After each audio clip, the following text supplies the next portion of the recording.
Welcome in, everybody, episode 794 of the podcast. It is Supering America, the Air Tour Sports Podcast. It is Friday, October 27th, 2023, people. I hope everybody's doing well. I hope everybody is having a great day. When I tell you we got a loaded episode of the Aaron Torres pod, this episode is freaking loaded. We're going to open the big story. Everybody knows, you don't need me to tell you, it is Michigan. And even since our last episode, 2, 3, 4 more stories have broken. None of them are good. This gets worse by the day for Michigan. And I want to talk about what's next for this program and Jim Harbaugh. Take a quick break. We will preview the week 9 action in college football, Oregon, Utah, Florida, Georgia, Kentucky, Tennessee, etc. Then we'll take a quick break and give me a second to explain what we'll do from there. Earlier this week, I had the opportunity to interview Michigan football star Blake Corum. Many of you probably sitting there saying, why would you interview this guy this week, or how did this come about? The interview was done well before virtually any of the information came out this week. There were not a lot of reports at the time. We still thought it was sign stealing. And so I interviewed Blake Corum. I did ask him if it's a distraction, etc. He kind of answered the question diplomatically. But I really wrestled back and forth with keeping this interview in the show. I've decided to do it for the simple reason that I want you guys and girls that listen to this show to get access to a different side of the Michigan situation. You can agree, is it right? Is it wrong? Did they break the rules? But Blake Corum, I think, one, he's an incredible kid, does incredible work in the community, but I think he also presents a different side of Michigan football. Again, the interview was done well before most of these reports came out. Want to couch it, want to explain it, but that is why we are running the interview. Finally, we will wrap today's show with America's favorite podcast segment where Aaron was right, where Aaron was wrong, giving the best and worst takes of the week. Before we get started, a couple quick reminders. One, if you're not subscribed on YouTube, or if you're listening on YouTube, make sure that you are subscribed. YouTube channel's blowing up. Appreciate everybody's support there. We're closing in on 28,000 subscribers. If you're watching on YouTube, click subscribe, like this video. Your support really does help this channel grow. Also, if you're listening on podcast, do your boy a favor, okay? Give me a 5-star review. Go ahead and leave a comment. That stuff really does help us move up the charts, help people become aware of this show. I think we've done a great job breaking everything down. So make sure to do both of those things. Subscribe on YouTube, subscribe on Apple, leave a 5-star review if you are on Apple. With that said, there is no more time to waste, and let's get to the topic of the day. And the topic of the day, you do not need me to tell you what the topic of the day is today. It is obviously all of the latest with Michigan football, everything that's going on, as 2, 3, 4 new reports have come out just since we were on air on Wednesday. And it's interesting because the first thing I would say, before we even get into it, this is a pretty good reminder. It's funny, right? We're told in life, I'm sure your parents, your grandparents told you, trust your gut, trust your instinct. And I bring it up because when this story broke on Friday, I saw most of the media, oh, it's no big deal. Everybody does it. Screw the NCAA. They're out to get Michigan. And I remember saying to myself, like, am I missing something here? This feels big. This feels like an integrity issue. I'm not anti-scouting other teams, but if you're the only one sending assistant coaches or whomever on the road to scout other teams in person, that feels like a big deal. And as I said, as days have gone on, this continues to get worse and worse. Where we last left the story was actually on Tuesday night. This is like 7 news cycles ago, okay? So where we last left the story was the ESPN report that Michigan staffer Connor Stalions had bought tickets to 30 different Big Ten games with the plan to kind of scout them, and we talked about all that. Since then, here are all the things that have happened because this is all important context here, okay? So one, a Yahoo report came out that said it's not just the Big Ten. There is the report said they scouted Tennessee in person last year, Clemson, Georgia, Alabama, teams that they could potentially see in the college football playoff. That's important, not just a Big Ten thing. This is now a national scandal. There was a report, by the way, from Football Scoop that they may have shared intel with another school, which is an interesting conversation in and of itself. But from there was a profile by Sports Illustrated on Connor Stalions. Did not make him look good. If you missed that, go back and read it. But where I really want to start is essentially with the report on Wednesday night from the Washington Post, because this is the most damning. This calls the most into question, and it comes just hours before we learned on Thursday the most updated piece of news that the NCAA is on campus at Michigan interviewing people. This is a debacle. This is a disaster, and I don't think this is going to end well for Michigan or Jim Harbaugh. Now, in terms of the Washington Post article, I think everybody knows all of the details, but if you somehow missed it or you don't know everything, essentially what you need to know from the Washington Post is this. It's about, 8-9 months ago, if you remember, a Michigan assistant coach was fired for what were deemed computer access crimes at the time. We don't know what they were. It was not good. Now, it's worth noting we found out on Thursday that the FBI is now investigating that. And so that didn't necessarily have anything to do with this. It didn't, as a matter of fact. The Ann Arbor police said it did not. But at the same time, why it's important is after that incident, Michigan hired its own outside investigators to just kind of figure out what's going on with it. Is there something more that we need to know after this? And it was through that investigation that the Washington Post found out that documents were found and videos were found on kind of the staffers' computers that really kind of drag, in theory, let me put it this way. A lot more information was found by this outside investigation that was already turned over to the NCAA, excuse me. And I bring it up. Michigan fans are questioning, why is an outside investigation turning things over to the NCAA? There's already rumors about how it got to the NCAA. Some people are accusing Michigan people of leaking it themselves. But the information that got out is the important part. And it is what we are here to discuss, because the information is really, really bad. What is the information? We found out that, again, it was more detailed and more in depth than even the Yahoo report. And Yahoo's done a great job, so it's not a discredit to them. But essentially that Michigan has spent over, or was planning on, I should say, spending over $15,000 this season, to send assistant coaches all over the country. 8 Ohio State games this year.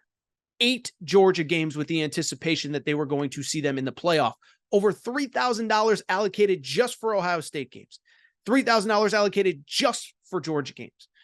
And so I bring it up because this is damning for one simple reason. You have Connor Stallions, a guy making $55,000 a year.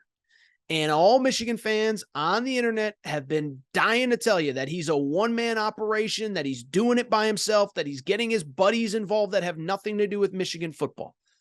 And I will say, I think that Sports Illustrated profile of him through text messages did not really paint him in the best picture. But when you're talking about $15,000, when you're talking about 8 Ohio State games, 8 Georgia games, it feels darn near impossible to assume that it is solely a one-man rogue operation. The $15,000, that's a lot of money. That's a lot of plane tickets. That's a lot of coordination. The idea that he was getting all of this outside information from outside the program, getting it back in, disseminating everything without anybody knowing except for him, it's really, really hard to believe it after the Washington Post story. By the way, it's really hard to believe it after you see the videos earlier in the week of him communicating directly with the offensive and defensive coordinators in previous years. Why is that important? Well, it also leads to what happened on Thursday, as we got a report that NCAA investigators are on campus. And they're interviewing people, and there's mixed reports on who was interviewed, who wasn't. It's a bye week for Michigan. You wonder how many coaches are even on campus right now. A lot of them probably on the road recruiting. But boy, oh boy, oh boy, this is not good. I think, first of all, the biggest problem is what I just said, is that, one, it's hard to make the argument, $15,000, 8 Ohio State games, somewhere over a half a dozen Georgia games. It's hard to make the argument that this is a one-man rogue operation, right? I get that Michigan fans will tell you that it was buddies of his, that it wasn't people that worked for the school. I'm just telling you, it makes it really hard. I think the other thing that stands out, this is important. I haven't heard a lot of people talk about this. The NCAA being on campus is huge. And I've seen a lot of people say, well, the NCAA moves so slow and nothing's going to come of this for years upon years upon years upon years. But here is the difference between this and other NCAA investigations. In other NCAA investigations, this is essentially what happens. A report comes out, something comes out, rumor comes out, an article comes out. And then what ends up happening is the NCAA has to go to campus, interview people, get their own information, do their own investigation. You want to go back to the FBI college basketball stuff? I talked about that enough, okay? In that investigation, the FBI had all the information. Then the FBI told the NCAA to stand down. Then the NCAA had to go do their own investigations. And so that is the normal process. What is different here is that this independent investigation has already turned everything over to the NCAA. So yeah, you have to go to campus and talk to people, but it's also worth noting that you also have to, that they now have information available to them. They don't have to go trying to search. We talk all the time. The NCAA doesn't have subpoena power. They don't have to subpoena anybody. They don't have to. They have all the information. And so if it's all there on paper, it isn't a months and years long investigation. We already got this. We already have the documents, the plane tickets, the ticket purchases, whatever. And again, you can agree or disagree whether this rule is stupid or not. In Jim Harbaugh's defense, I've seen Nick Saban, Brian Kelly, Deion Sanders, Matt Rule all come out saying we should just have helmets we should have speakers in helmets. It doesn't change the fact that you egregiously broke the rules, and the NCAA already essentially has all the information that they need. Couple other things, and none of this lines up well for Michigan. One, let me add this. When I look at this situation, there's another factor that I haven't heard anybody, I've heard one person talk about it because he's the one that I'm going to reference right now. But Adam Rittenberg brought up a good point that I have been asked throughout this week. I've had a bunch of people ask me this week about if the NCAA drags their feet, can the Big Ten do something, or can the College Football Playoff Committee do something? In other words, if the College Football Playoff Committee believes that Michigan is cheating and they've broken some sort of sacrament, do they have to put Michigan in the playoff if they are 13-0 and win the Big Ten? The answer is no. You can pick whoever you want. But it's also interesting from the Big Ten perspective, because the Big Ten actually has the power to essentially do the same, to essentially say, you know what? Something's not right here. We're making you ineligible to even be our conference champion. We're not going to let you play for a conference championship. We're not going to let you represent us in the college football playoff. Well, Adam Rittenberg tweeted that out on Thursday afternoon. He said, I confirmed that the Big Ten can initiate its own investigation into Michigan under the sportsmanship policy if it deems necessary. That hasn't happened, but Commissioner Tony Petitti has authority to initiate a probe to determine whether an offensive action occurred. He continued in a second tweet.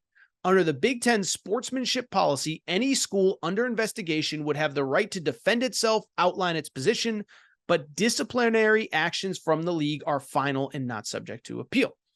And so essentially, Adam Rittenberg just said what I said, is that we're not saying it will happen, but the Big Ten, if they have deemed, and there's a possibility they could get pressure from their member schools, if they deem that some sort of code was broken, that Michigan went above and beyond and it messed with the integrity of Big Ten football, the Big Ten can launch its own investigation. They're not under the timeline of the NCAA. They don't have to go through, months and months and months and months of whatever. They can very simply say, you know what, this is the deal. This is what's going on, whatever. And they could, if they choose, again, make Michigan ineligible to compete for a conference championship, whatever, even if they're undefeated. So that's something to keep an eye on as well. I don't know if the Big Ten would have the guts to do it. I tend to think they wouldn't, but they might be getting pressure from the Ohio States, from the Penn States. And I'm not accusing those schools. I'm just saying Michigan State, whoever. I mean, we heard Michigan State was trying to cancel their game because of integrity last week. So now the idea that other schools are getting into the Big Ten's ears, that's just something to keep an eye on as well. Now, in the bigger picture, I think a lot of people are asking me, what do you think is next for this program? And what do you think is next for Jim Harbaugh? Now, listen, what I would say is my reaction is bluntly a lot like a lot of other people's reactions as well. One, it is impossible to know like what's next, right? It's easy to sit here and speculate and this and that, but this is literally an unprecedented thing. We don't have any history of this level of sign stealing, deception, whatever you want to call it. And again, we can debate, is sign stealing illegal? We don't know. Sign stealing is not illegal, excuse me. But what is illegal is to send your representatives to other campuses, something that Michigan egregiously did over and over and over and over and over and over again. This is different. Ohio State's not doing it. Penn State's not doing it. Michigan State's not doing it. Georgia's not doing it. Clemson's not doing it. So I bring it all up because this is huge. And so we don't know what the NCAA is going to do, but a couple things stand out and I'll get out of here. One, as I said a couple times now, I think it's increasingly hard to see a scenario where it is a rogue operation, right? Because that's what Michigan's going to say. And that's what they should say. They should say, you know what? This guy was a little bit, whatever. We'll keep it politically correct here, but he was not all in his facilities. He's trying to go above and beyond, whatever. That's what Michigan would say. But our guys didn't know. Our assistants didn't know. Our head coach didn't know. This guy was a disaster, whatever. I think it's hard with the information that came out in the Washington Post article to make that argument. Not saying it's 100% vetted at this point, but if it's accurate, if it came from a private investigation into the school and it got all the way it got to the NCAA, I think it's going to be hard to say that $15,000 was allocated. 8 Ohio State games, 8 Georgia games, and no one knew except for Connor Stallions. Seems very unlikely to me. Finally, what I'll say, listen, I'm not rooting for this to end with Jim Harbaugh not being at Michigan next year. I'm not rooting for it. Listen, I picked Michigan to win the national championship this year. I'm the one that was saying 3 weeks ago they're the best team in college football. I want them to win. I want them to win. But at the same time, it just feels harder and harder because it's going to be hard to defend Harbaugh. It's going to be hard to say that he knew nothing about this. And I do think realistically he'll have options. Now, I do think it'll be interesting. One, if things go sideways this year, does he have options? Like if the team falls apart because either they were stealing signs or the pressure gets to them and they're not as good without stealing signs, whatever it is, if they finish 9-3, which I don't think they're going to, does an NFL team want him? I would think they would. But I do think if you're an NFL team, you got to sit there and say, he was great 10 years ago in the NFL, but then he goes to college. It can't beat Ohio State till he starts stealing signs. So the point I'm trying to make is I do tend to think this is probably the last hurrah for Harbaugh. I hope he stays. I hope he fights it. I hope he's at Michigan forever because I think he's good for college football. But this just feels like it just doesn't feel like it's going to end well. And it feels like every single story that comes out, one, the narrative gets bigger, more wide-ranging, more people involved. And two, as I just said, I think it's very hard to argue that he is the only one involved. All right, so what we're going to do, take a quick break, come back, and when we come back, we're going to switch gears, talk about week 9 in college football. Really good slate that's just been completely overshadowed by this Michigan stuff. So we'll take a quick break. We'll be right back, talk week 9, Oregon, Utah, et cetera, et cetera. Thank you, everybody, as always, for your support of the Aaron Torres Pod and Aaron Torres Pod YouTube channel. And we have a major announcement as legal sports betting is now in the state of Kentucky. That is right. The Aaron Torres Pod and Aaron Torres Pod YouTube has partnered with DraftKings Sportsbook and the DraftKings Sportsbook app. And here is the best part. DraftKings has an incredible offer for listeners of the Aaron Torres Pod who are first-time customers with DraftKings. This is the deal. Here's what you need to know. Download the DraftKings Sportsbook app. Bet $5 on any game, just $5, and you get $200 in bonus bets instantly when you use the promo code Torres. That's right. It's that simple. Again, first-time customers, download the DraftKings Sportsbook app. Bet $5 on any game, pro, college, any sport you want, and get $200 in bonus bets instantly when you use the code Torres. Thank you to our new partners, DraftKings Sportsbook. Thrilled to be working with them. Take advantage of their offer now.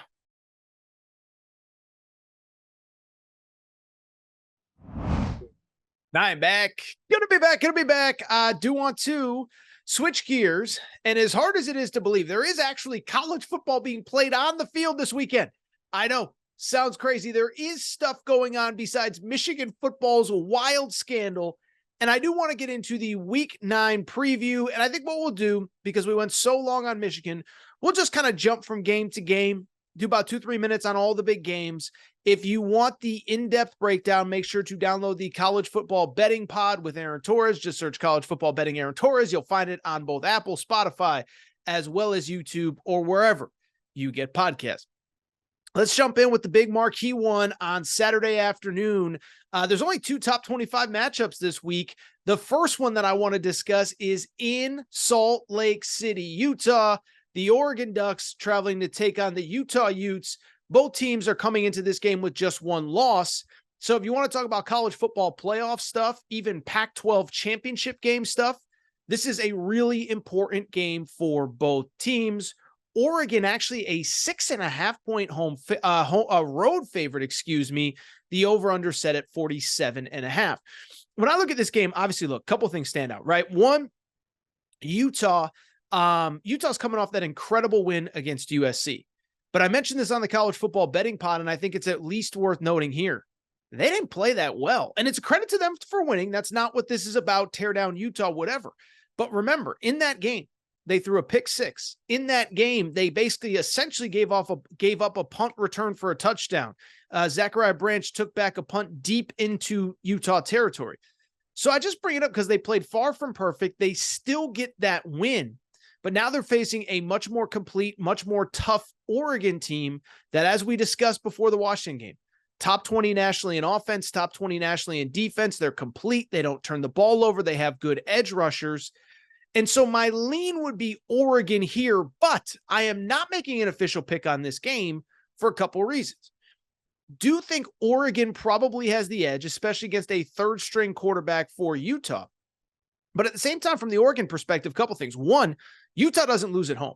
You know, Utah hasn't lost a home game with fans in the stands since before COVID, 27-game win streak at home with fans in the stands. That dates back like 5-6 years. So they are almost unbeatable at home. And the other thing I noticed about Oregon, listen, Oregon's a great team. I said, in my opinion, they're one of the most complete teams in the country.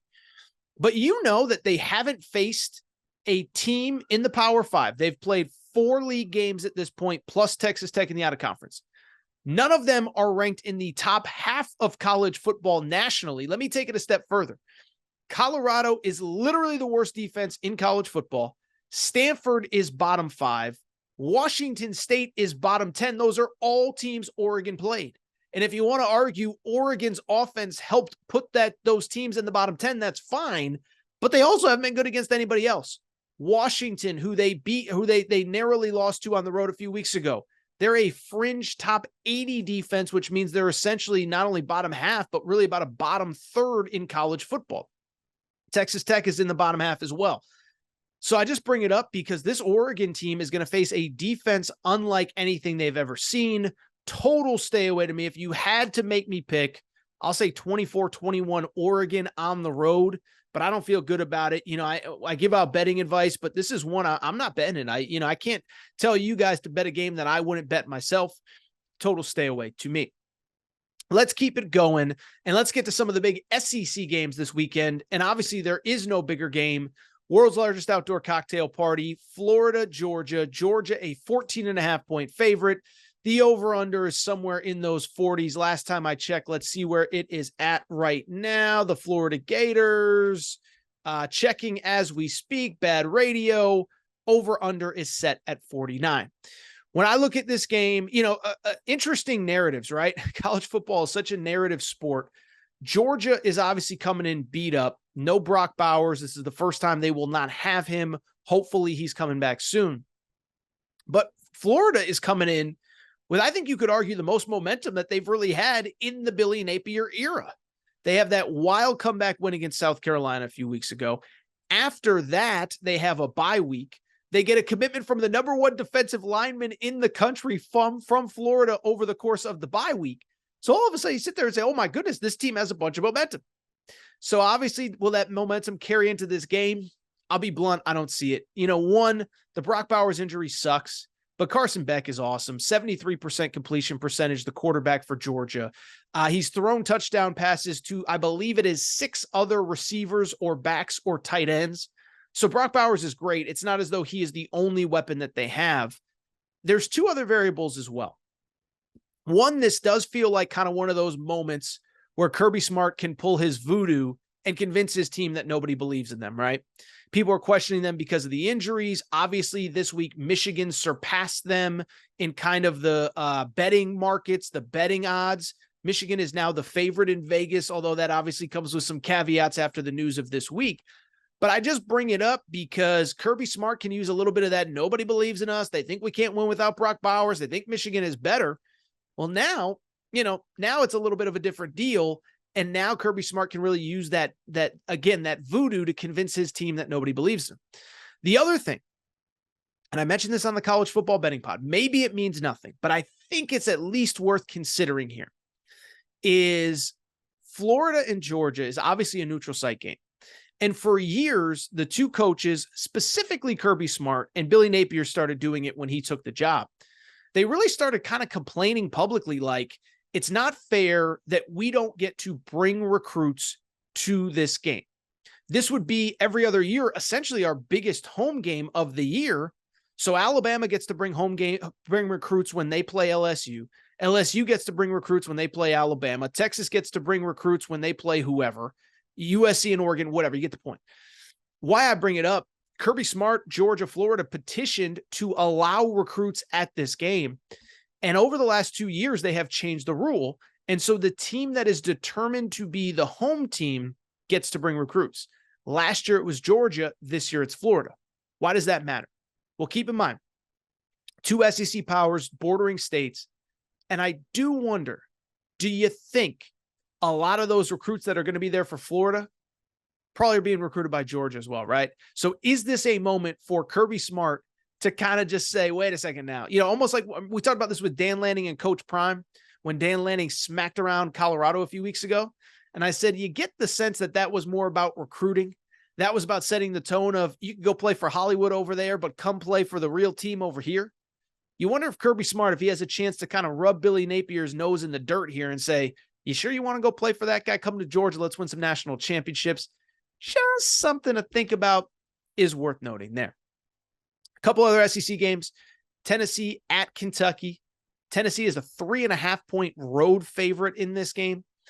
Interesting note here. First of all, this kind of blows my mind. Kentucky, in the middle of essentially the greatest run that they've had, certainly in most of our lifetimes, can't beat Tennessee. Like, very successful against Florida, very successful against some other programs, certainly South Carolina. They're 2-8 since Mark Stoops took over as the head coach. Their only 2 wins were 2017 and 2020. Those were the years that ultimately led to Butch Jones being fired at Tennessee and Jeremy Pruitt being fired at Tennessee. And so I bring that up because unless Tennessee is so bad that they're going to fire coach, Kentucky can't win. Now, in terms of this game, I don't know that I love either side, but I do think it's low scoring. Right now, the over-under is set at 51.5, or at least that's what I got it at earlier in the week. And I do kind of think that that's probably, in my opinion, the smartest side. The reason being, both these teams really good running the ball. Tennessee, number 1 rush defense in the SEC. Ray Davis from Kentucky, the best back in the SEC, at least statistically. And I don't think either of these coaches trust their quarterbacks. Devin Leary has disappointed. Listen, I was a Devin Leary advocate in the summer. He has not been very good, 54% completion percentage. And you know that Josh Heupel doesn't believe in Joe Milton. So expect a lot of run game, expect a lot of physicality, a lot of defense. I don't think either team is going to be in a rush when they get the ball. My hunch is that this is a 24-21 game on either side. Again, I absolutely lean under in this game. Keep it going, SEC. Really big one for some different reasons in College Station. South Carolina at Texas A&M. South Carolina is Texas A&M, is now a 15.5-point favorite. All the money coming in on A&M. You talk about 2 coaches that desperately need a win to get their fans off their backs. This might be 1 and 2 in the SEC. You could argue Sam Pittman, but Sam Pittman at least fired his offensive coordinator, bought himself some goodwill. This, though, that's a different deal, as Texas A&M on a 2-game losing streak. South Carolina 2-5 overall right now. They're a total mess. In terms of the game, listen, you can bet on either side if you want. To me, this is another underplay. I know unders aren't sexy, but this is another game. I don't think either coach trusts their quarterback. I take that back. I don't think Jimbo Fisher trusts his quarterback. I don't think he trusts Max Johnson at all. We've talked about it after the last 2 games. There's been situations where he can be aggressive early in the game. He can be aggressive before halftime. He seems to really trust that defense, and he doesn't trust his quarterback. So I don't think Jimbo Fisher's in a rush to try to move the ball up and down the field. And South Carolina is pretty bad across the board. I actually think Spencer Rattler has been pretty good over the course of this season, as good as he can be. But the offensive line is terrible and the defense is terrible. We've talked about it with Caleb Williams. You could criticize Caleb Williams. He's not getting any help from his defense, his offensive line. It's the same with Spencer Rattler. He's getting killed back there. I watched the Missouri game last week. It was like their entire offense was roll Spencer Rattler out, try not to get him killed. So my hunch is that A&M wins this game like 27-7, another underplay for me. Speaking of under, in the Big Ten, Ohio State at Wisconsin. I do think Ohio State's going to win. Ohio State's a 14.5-point road favorite. The over-under in this one continues to plummet. It is now down to 45.5. But listen, Wisconsin is playing with a backup quarterback against what is a really elite Ohio State defense. We talked about them on Monday's show. Credit Ryan Day. Listen, he had to make a commitment to defense a few years ago. He did it. Ryan Day and Ohio State, I think they get the victory. And I think Wisconsin really struggles to move the ball. This was a game early in the year I thought Ohio State could fall. I just don't think Wisconsin has enough juice offensively. This one, again, feels like a 20-6, similar to what happened last week with Penn State and Ohio State. I don't think Ryan Day is going to put too much on the plate of his quarterback, Kyle McCord, especially, by the way, with the announcement that their best running back, Travion Henderson, will be back. And then finally, one more game. Well, two more games. First of all, we do have a top 25 matchup, Duke and Louisville. No strong opinion here. Louisville's a 4-point favorite. Duke might be without their starting quarterback, Riley Leonard. Total stay away to me. Colorado, UCLA. This is where I want to wrap. And we'll talk about it in Aaron Right, Aaron Wrong. You can criticize Coach Prime, Dion, for whatever you want. You understand that this game at the Rose Bowl, where nobody goes to UCLA games respectfully, love Chip Kelly, this game sold out a week ago, and they have actually removed a tarp and will now let in about 10 to 12 more thousand fans. They could get like 75, 80,000 people at the Rose Bowl for this game. Respectfully, Colorado is not within driving distance of LA. It's about a 14, 15-hour drive. And beyond that, I looked it up. UCLA tickets to this game are like $125 is the cheapest ticket. Cheapest ticket for the next UCLA game is like $21 for Arizona State. So it's not that, UCLA is getting good all of a sudden. People want to see the Coach Prime show. Do think UCLA wins, though. My guess would be a final score of 31-10. UCLA is not super explosive. They obviously are trying to figure out their quarterback. Ethan Garbers, the junior, got the start last week. I think Chip Kelly's still going to try to figure out a way to integrate the 5-star freshman Dante Moore, who had been the starter before getting benched.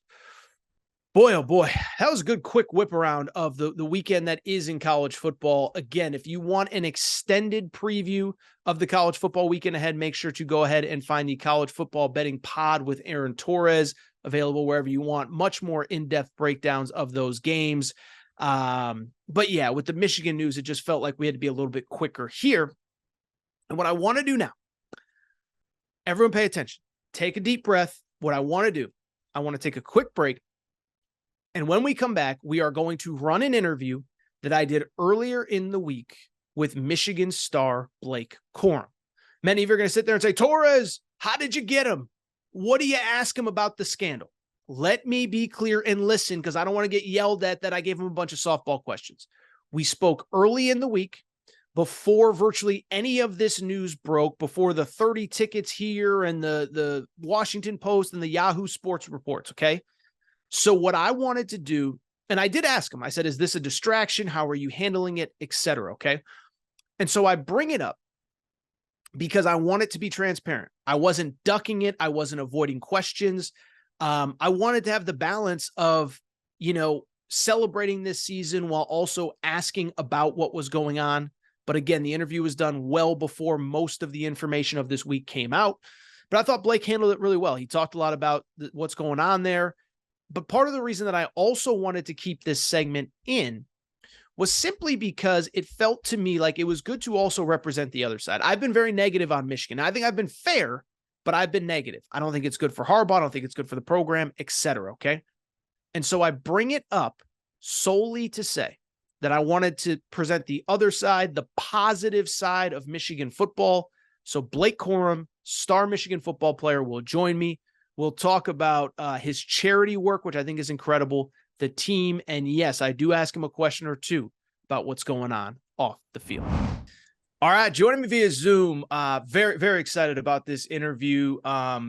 Star of the number 2 ranked Michigan Wolverines, here on behalf of the All-State Good Works team. You know, I've done a lot of stuff with All-State through the years.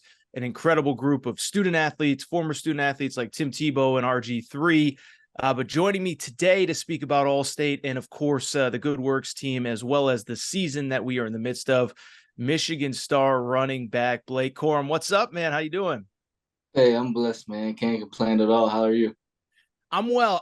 And it's funny, you know, first of all, I'm really excited to talk to you, but it was interesting because even when I spoke with, I don't know if I can call Tim Tebow Tim, like I'm on a first name basis with him, but like when I spoke with Tim about, 4 or 5 weeks ago, we talked about your work specifically in the community. It's not to say there aren't a lot of other great athletes that are doing great stuff around the community, part of the All-State Good Works team, but I bring it up because it has been so kind of just out there because of your status as a star of a high profile team at Michigan, most notably, of course, the 2 turkey drives the last 2 years on Thanksgiving weekend. So I'm just curious, where did this kind of philanthropic, side of you come from? Because it's something that has been talked about, it's been shared, and it's a really cool element, especially for somebody, that's busy with football and has a lot of things going on in their lives outside the community. I tell everyone, it started, just the way my parents brought me up. They were firm believers. They always gave back every chance they got, whether that be in the church, whether that be, feeding the homeless, you name it, they always gave it. So just me seeing that growing up, inspired me. And, with NIL now, it's given me the opportunity and the platform to give back the way, I want to. And this is something I want to do the rest of my life. Like you said, the turkey drive, that started 2 years ago, going on year 3, and we've put out more turkeys each year. First year, I believe it was like, I don't know, 200. Last year was like 400. This year, we're doing 600. Probably could do more. Probably could do more. And so we'll see. But backpack giveaways, camps, you name it. I'm trying to be in the community. I'm trying to collab with people like Allstate. Just people are trying to do things for a better cause. So that's where it started from. Just the way I was raised, and now just given the platform, I've been able to take it to a whole nother level. Where did, not only where did the turkey drive idea come from, but more importantly, like what goes into that? I can't imagine that you're doing it alone. Not to say that you're not putting in a Yeah. lot of the legwork yourself, but what goes into that so that on Thanksgiving Day or the day before or whenever the actual event is, it's allowed to kind of go off without a hitch. Yeah, the turkey drive started. When was that? Right after COVID. Uh, Coach Mike Hart, he teamed up with it's a company called AFC Ann Arbor, and they hold these camps in Ypsilanti. And Coach Hart was like, "Hey, you want to come out and play with the kids, maybe read to them, play a little soccer?" I'm like, "Of course, I love giving back." So I went out there to a neighborhood, and that's what I did, and I became friends with the people that founded it and things like that.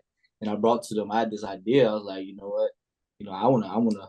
I'm here in Michigan. I'm not from here, but I want to be in the community like I'm from here.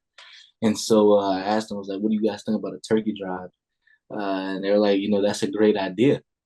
And think about, Thanksgiving. I wanted to do close Thanksgivings because I feel like that's a time where families, can come together, laugh, smile, whatever they're going through, just put it to the side for the day, and just laugh and smile and then have a good time. And, we were able to do that. We found a good turkey distribution place, that we were able to get 200 turkeys kind of fast. That's how we did the first year. So it's a team effort. I work with AFC and I work with Washington Dairy. It's not just turkeys we're giving away. We're giving away turkeys. We're giving away canned goods. We're giving away, milk. We're giving away, basketballs, footballs. You name it. We're trying to do it. And so I'm really excited about this year. This year's turkey drive, to be specific, we added a new neighborhood this year. So instead of 2 neighborhoods, we're going to 3 neighborhoods. And they're different. These neighborhoods, might not be the best, might not be the best area. But we're trying to bring everyone together, to make it a better, safer place. So, that's where the turkey drive started. But it's not just me. I have a team behind me of good people that help get the job done, and we put a lot of smiles on a lot of people's faces. Again, Blake Corum here on behalf of All State Good Works team. Last one on kind of this topic, but I know you're not doing it for a pat on the back or whatever, but how fulfilling is it to walk into those communities or to see somebody have a warm meal that might not? Because, I think we all feel like we could be spending our time more productively or doing more, whatever. I mean, for those of us like me that probably should be doing more, how fulfilling is it for somebody like you and your team to be able to see all that? You know, it's probably one of the best feelings, that, in my small lifetime that I've felt. Every chance I get back and I see a kid smile, I see, a mom or a dad smile, it just puts the biggest smile and the joy that, fulfills my heart. It's, it's crazy. It's crazy the way I feel. So, I know it makes them happy, but it makes me so happy too because, I see them happy. And so it's one of the best feelings. It's hard to even explain how good it makes me feel. Fantastic. Let's get to some football stuff. Michigan, #2 team in the country. First of all, I would be remiss that there's a lot of off the field stuff going on. You as a leader of the team, of the program, is it something that has impacted you, how you're leading this team, what you do on a day-to-day basis? I know you guys are on a bye as we record here, but a lot of stuff going on off the field. And I'd be curious how you as kind of one of the leaders of the team is kind of handling it. The way I handle it is just block out all distractions. I feel like, if we've been in a scenario like this before, where there's been, outside distractions, whether that'd be the first 3 games of the season where, coach wasn't there on the sideline, you name it. I feel like we've been through it.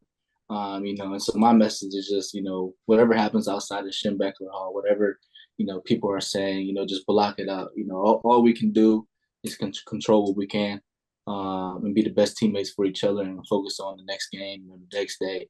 That's all we can focus on, And so, that's what I tell my teammates, just block out any distraction, whether that be on Twitter, Instagram, people telling you something, just block it out, man. Focus on what we need to focus on.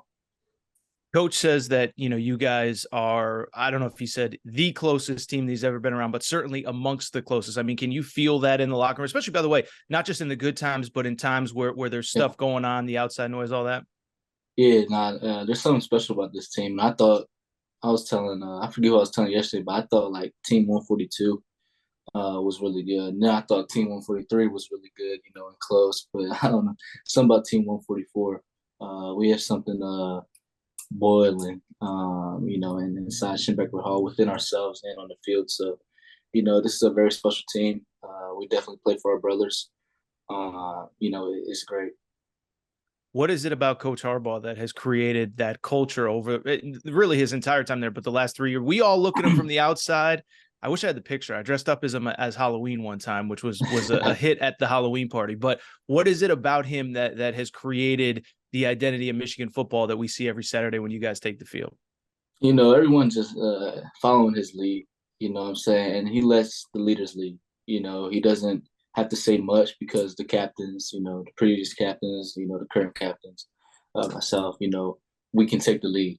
He believes that, the team goes as we go, so, he's a wonderful leader. Something about Coach Harbaugh, he's consistent. You know what you're going to get from him each and every day. He loves the game of football and he's a player's coach. So when you have a coach like that, you want to play for him, especially when he lets, the captains take control of the team. That means a lot as well. So, just being able to, play for Coach Harbaugh going on 4 years, has been a great experience. I wouldn't have wanted to play for anyone else. Coach Harbaugh is, my guy. Well, you could have left last year, right? And he kind of he says that he told you to leave and you want, I mean, obviously there's some, opportunities for you on campus, but he kind of tried to push you out the door, didn't he? Or am I making that up?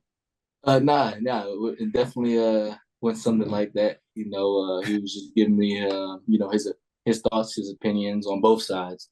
If I leave or if I came back, the pros and cons. So, he wasn't the type of coach that'd be like, nah, you need to stay for the better of, himself or being selfish or anything like that. He was like, nah, if you go, these are the pros, and if you come back, there's pros as well. So, he's the type of coach you can go to and talk to like that, which is really good.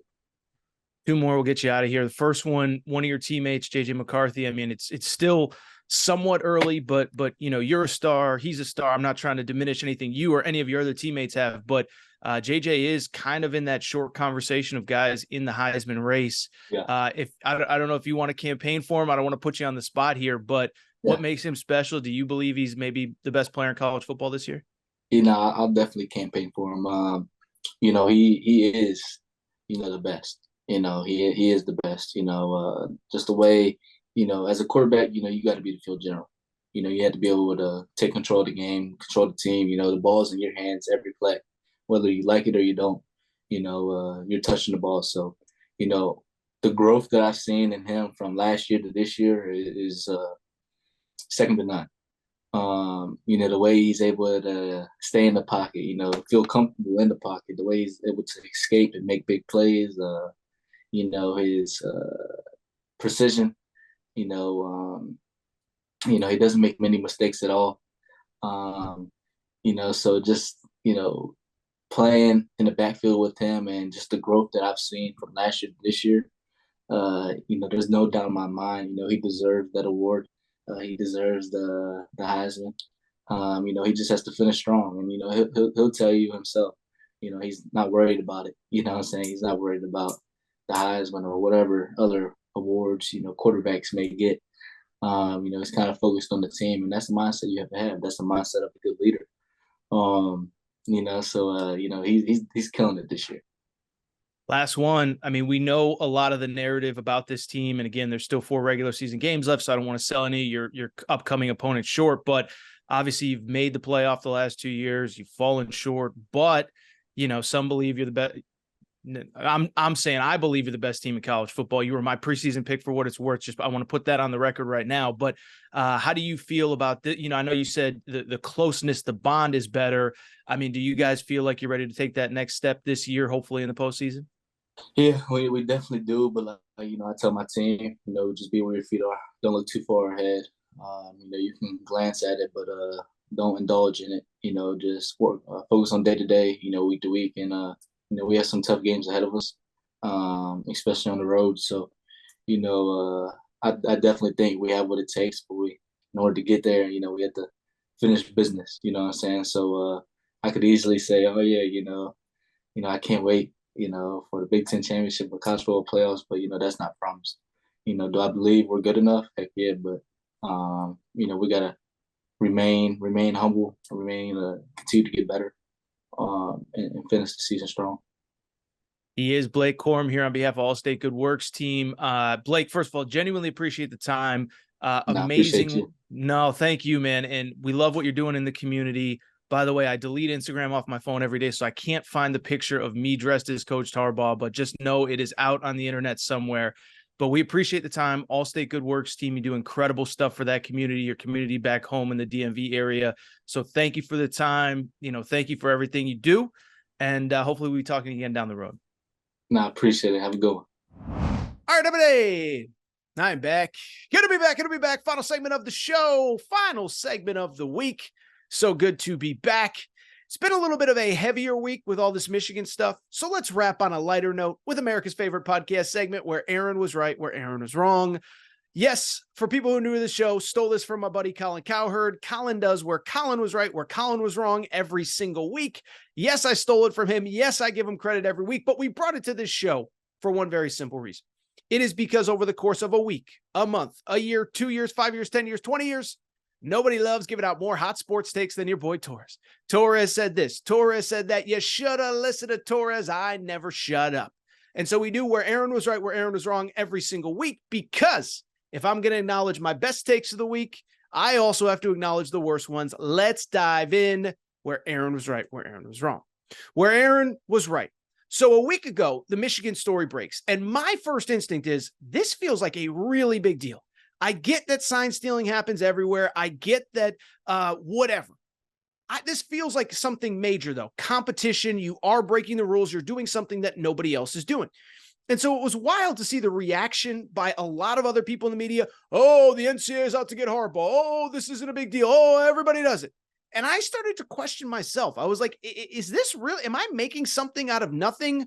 Well, yeah, as it turns out, it's a big deal. Now, we can argue if it's a dumb rule or not.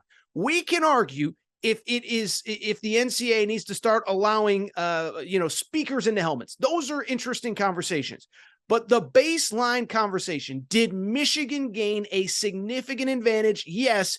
And did they egregiously flaunt the rule? Absolutely. I'm sorry, but when you're going to 8 Ohio State games, when Ohio State isn't going to any of yours, that is a major, major, major rules violation. Same with Georgia. Same with all the schools that they've scouted throughout the years, everybody in the Big Ten, et cetera. Listen, I could go on and on, but the bottom line is this was a big deal. This always has been a big deal. Be careful who you listen to in the media. Everyone's trying to tell you it was nothing. No, it's always been a big deal. We said it was a big deal a week ago, and we have been proven 100% right. Where Aaron was wrong. So I got to be honest. I have been all aboard this Michigan thing prior to this week. They're awesome. They're getting so much better. And in the process, I have been very critical of Ryan Day. Back-to-back losses to Michigan. Can't win the big one. Hasn't won that national championship yet. And to be clear, I'm not critical that he's never won a national championship, but I said this program feels like it's regressing. Well, kind of a good week for Ryan Day. First of all, I give him so much credit, completely remaking that defense, hiring Jim Knowles, and I think it all came to fruition last weekend when Ohio State took care of business against Penn State, largely because of their defense. But I also think we got to completely rethink about what we think about Ohio State losing 2 games in a row to Michigan. Bottom line is we don't know. Bottom line is they'll play again. We'll see what is going on at Michigan by that point. But at the same time, we've got to acknowledge this does change a little bit. And even if it doesn't, even if you think Michigan was the better team on those 2 specific days, I thought it was a great week for Ryan Day, given how good that defense was. I have been very critical of Ryan Day. And frankly, much of it probably wasn't justified. Let's get back to it where Aaron was right. So every time I talk about Deion Sanders on this show, the number one response I get, Torres, nobody cares about Deion. Stop talking about him so much. The Deion effect is overblown. No, it's not. Did you see the story that the Rose Bowl where UCLA plays its home games, that sometimes they can't get 10,000 fans in that stadium, depending on the opponent, time of year, whatever.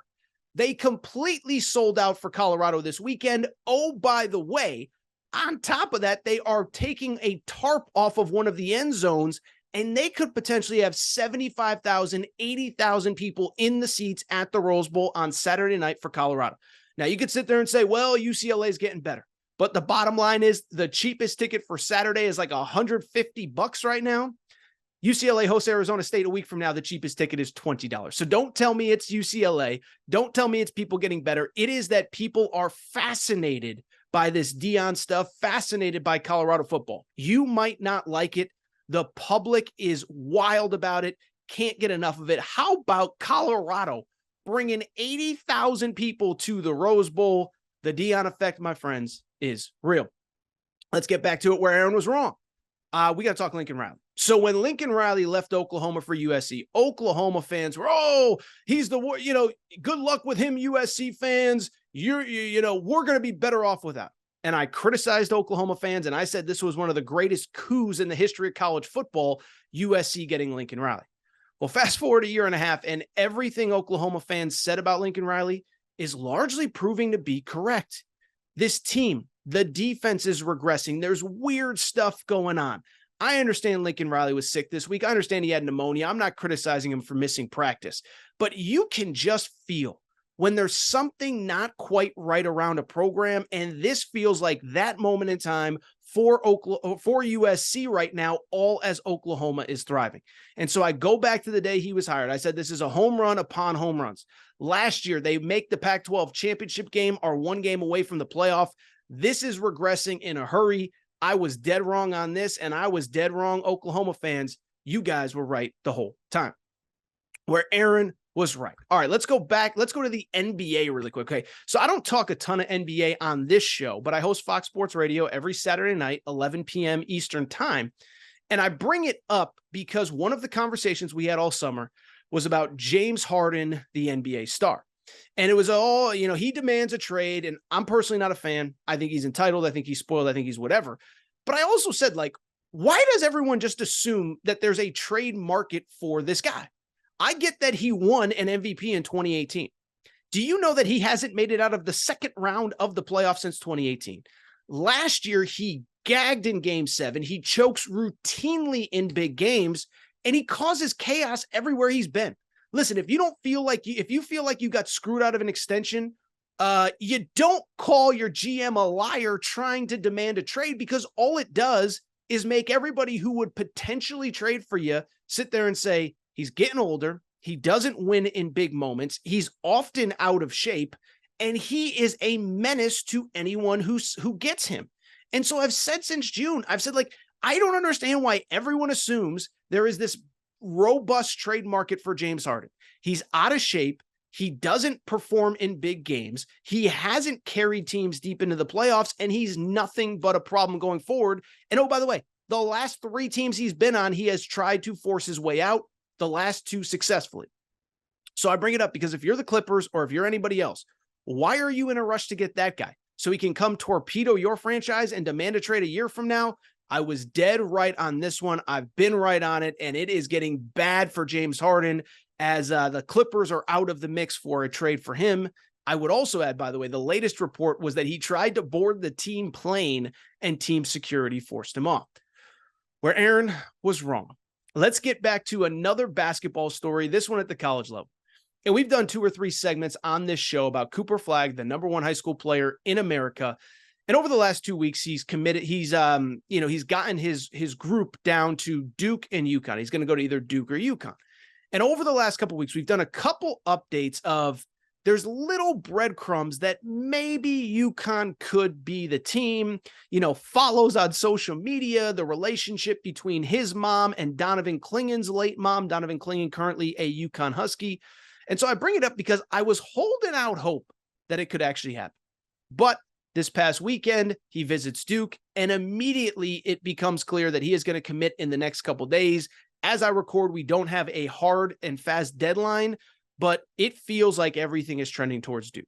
So something else happens, we'll keep you updated, but my inclination is it is going to be Duke. I don't know that I ever really went on the record and said, I think it's going to be UConn. I just said, I think UConn has more momentum than people think, but at the same time, it's going to be Duke. The dream is dead for the Huskies. My hunch is that Dan Hurley is going to be just fine. Finally, let's wrap. Where Aaron was wrong. Well, that was where Aaron was wrong. Let's get to where Aaron was wrong again, because the Ole Miss Rebels. Okay, so hotty toddy, gosh almighty. We're going to go back to football. We're not talking Ole Miss basketball. They'll be interesting with Chris Beard. But Ole Miss football was a team I was down on. And even early in the year, when they got smoked at Alabama, when they barely survived LSU, I said, this team isn't very good. Well, you look up and they are 6-1 right now going into the Vanderbilt game. They won in a very tough environment at Auburn last week. It was the first time in 70 plus years that they have won back-to-back games against Auburn. They're 6-1 right now. They should be 7-1 next week going into a home game against Texas A&M. And boy, oh boy, if they win that one, they will be 8-1 going to play the Georgia Bulldogs on November 11th. Finally, let's wrap with one more Aaron wrong, because, I've been wrong on a lot this week. So I mentioned Ole Miss plays Texas A&M in a few weeks, And I was asked on A&M radio on Thursday morning, can Texas A&M salvage this season? And what I said was they can, but we have no reason to really believe that they will. Texas A&M plays South Carolina this weekend at home, but they still have road games against LSU and against Ole Miss later in the year. And where I was wrong was I really thought this was a change-up breakout year for this team. You hire Bobby Petrino. You got guys in all sorts of places as far as skill position talent, defensive line talent, whatever.